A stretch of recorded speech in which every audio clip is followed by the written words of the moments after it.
Lucifer, son of the morning, I'm gonna chase you out of earth.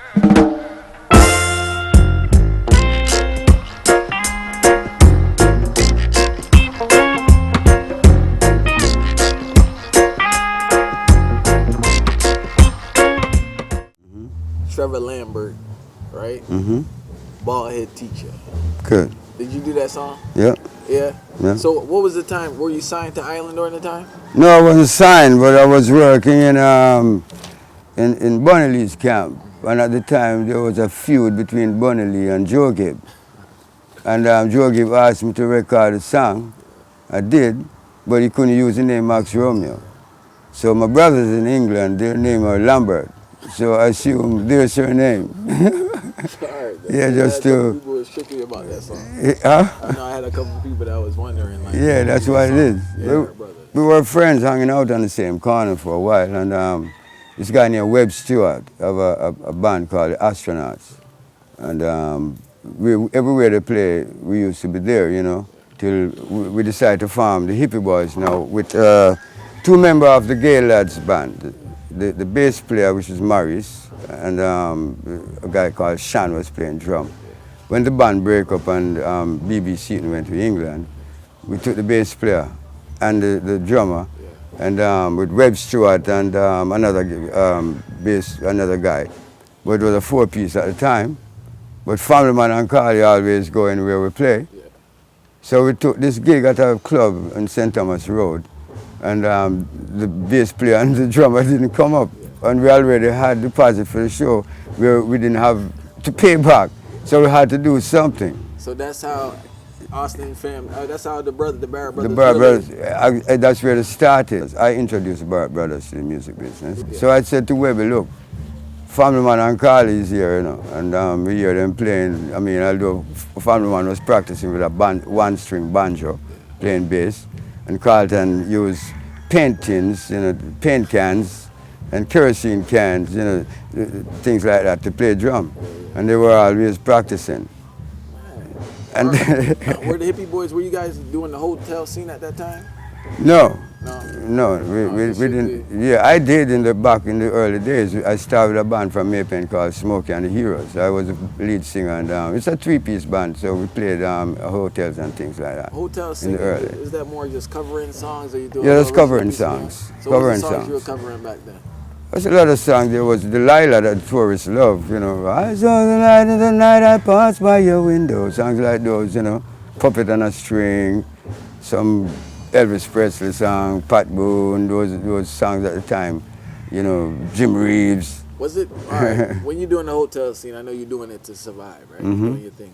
Was it frustrating that, like, you couldn't really present your own material? You kind of had to just sit there and just do something to please the people? No, well, at the time, we weren't even thinking about that. We were just thinking about getting some money.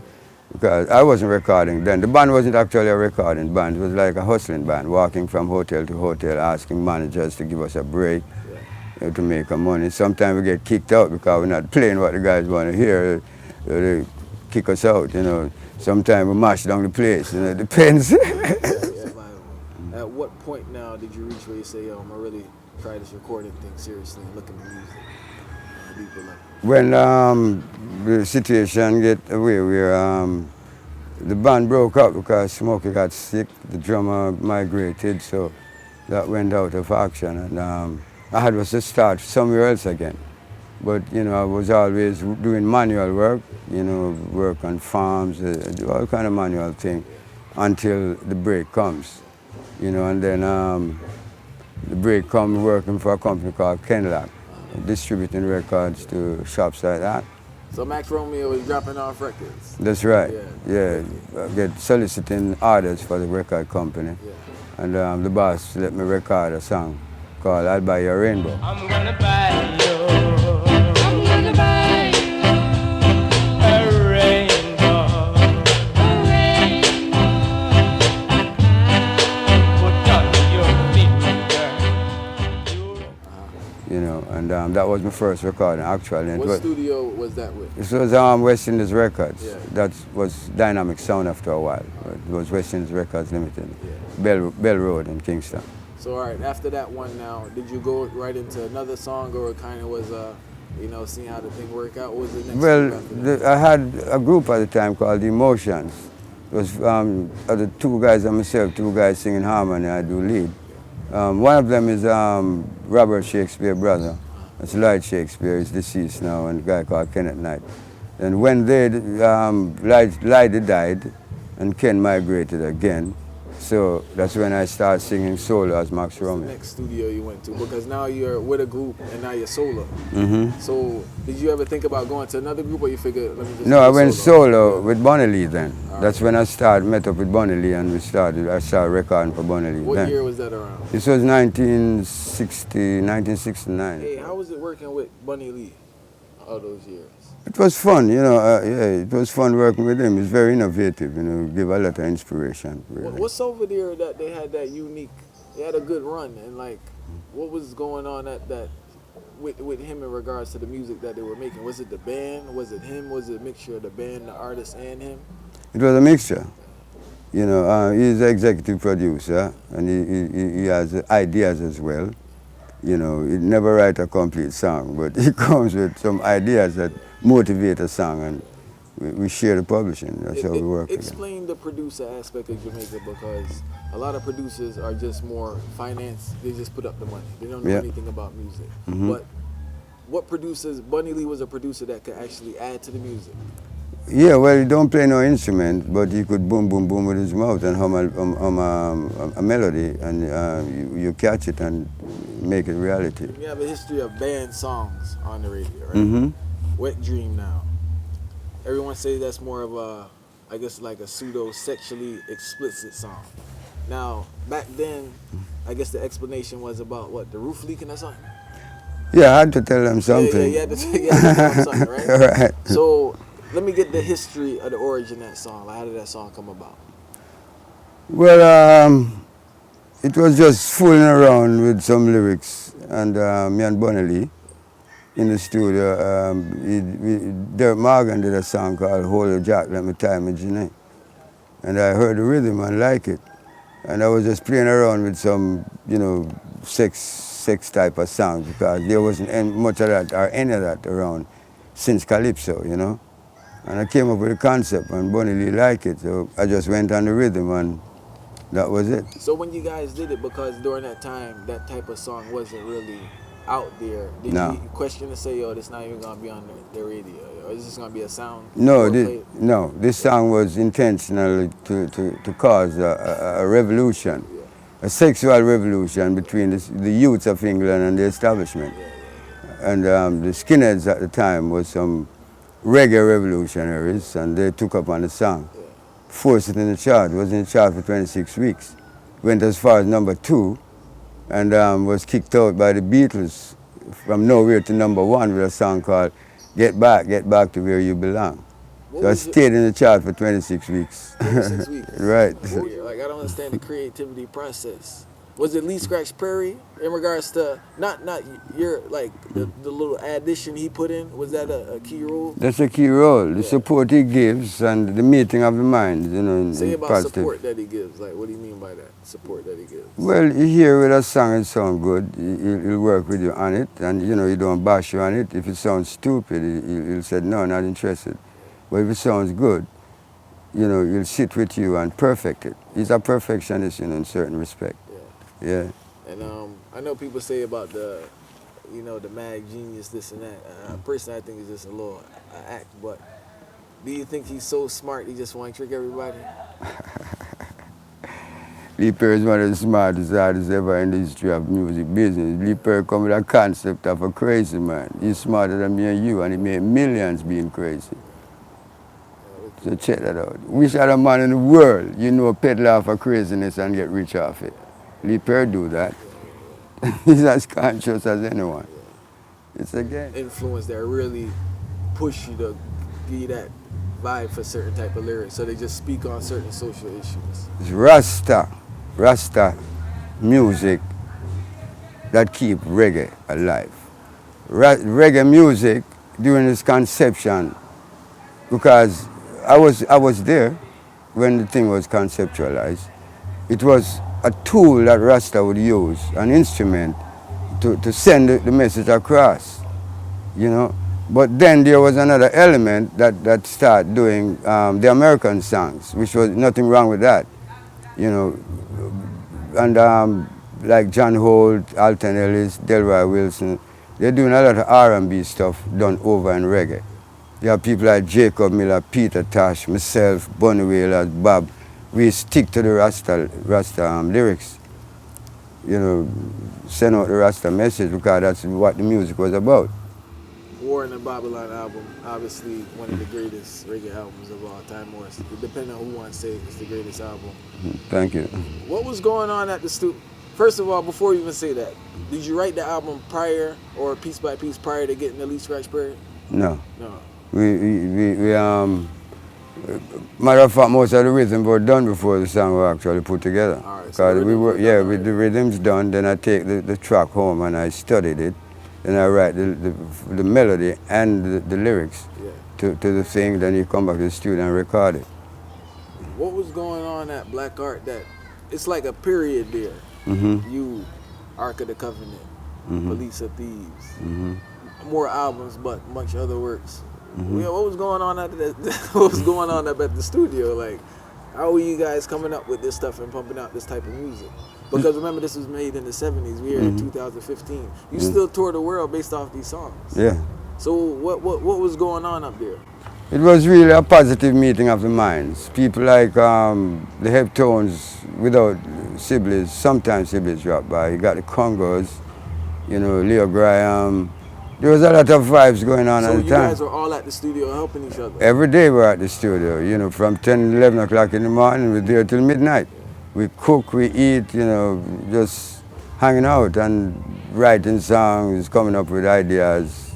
Lee Perry hear it, get excited. Right now we have to go in the studio, bam, go and do it. And it was just that vibe. Put Lee Perry to the side, right? With the musicians and the artists. Mm-hmm. So say you were there building a song. Mm-hmm. A next person would say, Max, maybe you could put this line there, or a next person would say, maybe we could do a bridge like that. So that's how you worked amongst each other? Some of the time, not all the time, because artists don't really like another artist hear his concept until it's on record. Because somebody will steal a line or a melody or something like that. I was going to ask you. So we normally choose who we would mention a lyrics to say how it sound, you know. Because you say to the ordinary guy here tomorrow in a different concept. When writing some of these songs now, right, it's real social commentary, and even the song there when you burn out the preacher man back then. Mm-hmm.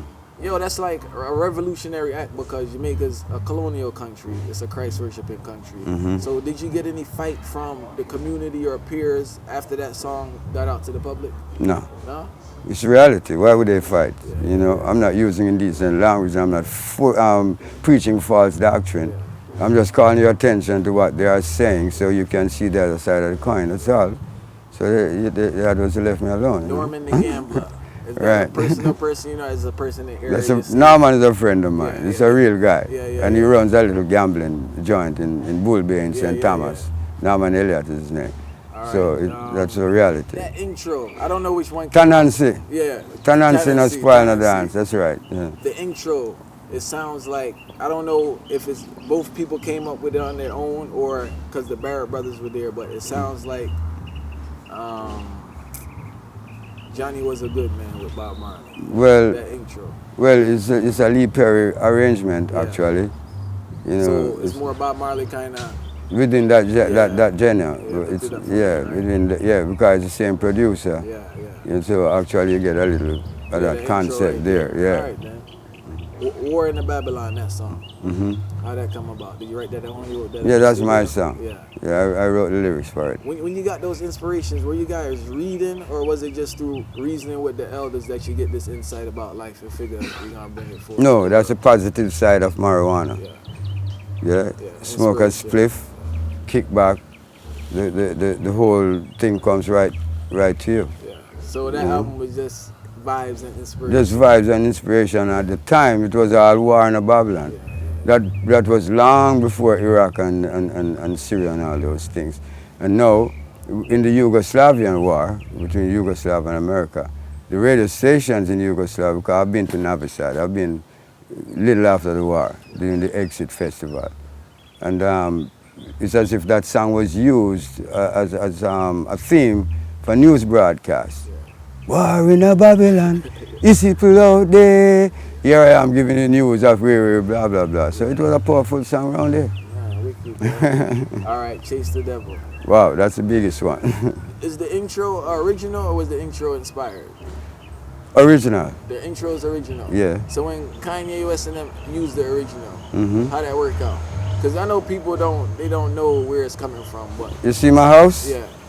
That's Also, 3/4 of the money. Oh, wicked then. All right. I was gonna ask you to make sure. Yeah, that's Jay-Z. Bless you after that. Yeah, that's Jay-Z and Alright, so- Prodigy from England. Just hope you've been reading your songs and chapters, paying your time, being good Catholics. Coming. Yeah.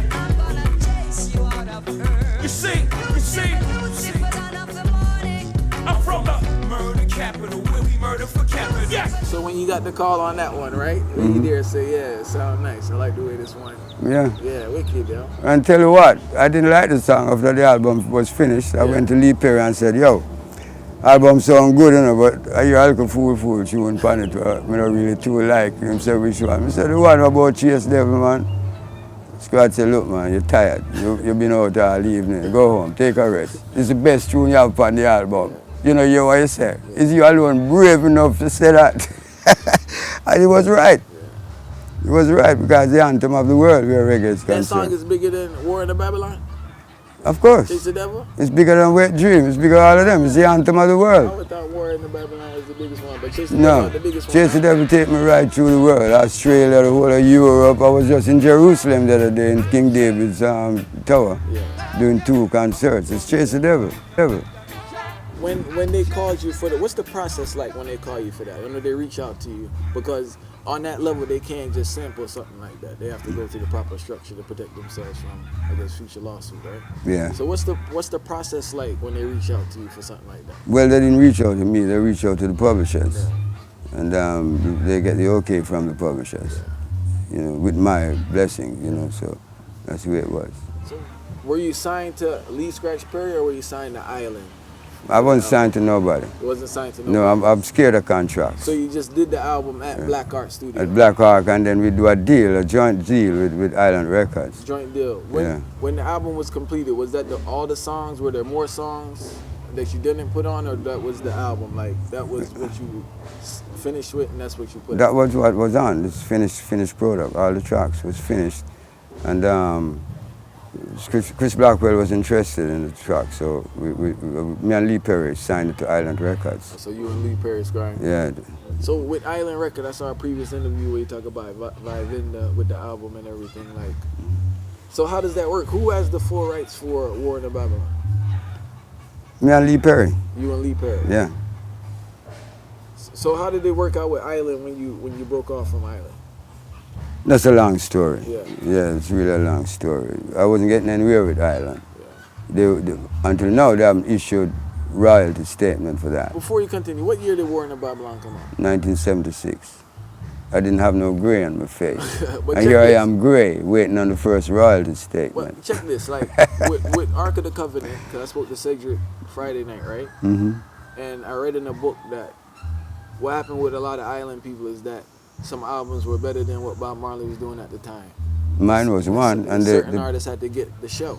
like so mine, you were one of the victims of I it. was the first one to be shelved. Yeah. Because when Warner Babylon released, Natty Dread came out at the same time, and people from the company told me that every time they order 10,000 copies of Warner Babylon, they gave them 1,000 and 1,000 each of Bob Marley album. That was in the beginning, when the album started to make a hit on the world. Yeah. They pulled it back because they just wasn't interested. Most of the artists that signed to Island at the time, it was what I call a scam, a coup. It's Third World, Burning Spear. Burning Spear, Toots and the Maytals, Congos was there for Congos for a Junior while, Mervin. Junior Mervin, But they all got burnt during that and time. yeah, and Dillinger. Dillinger's with They were all signed because we were actually a threat to Bob Marley. And Chris Blackwell only wanted to send one artist. So what did he sign? Was Chris Blackwell business plan to like sign other artists as a backup plan or something, or like why would he sign you guys and not push you? It's a record company. So obviously we look at it as a company signing us. So therefore we're going to get something done. Nothing was done.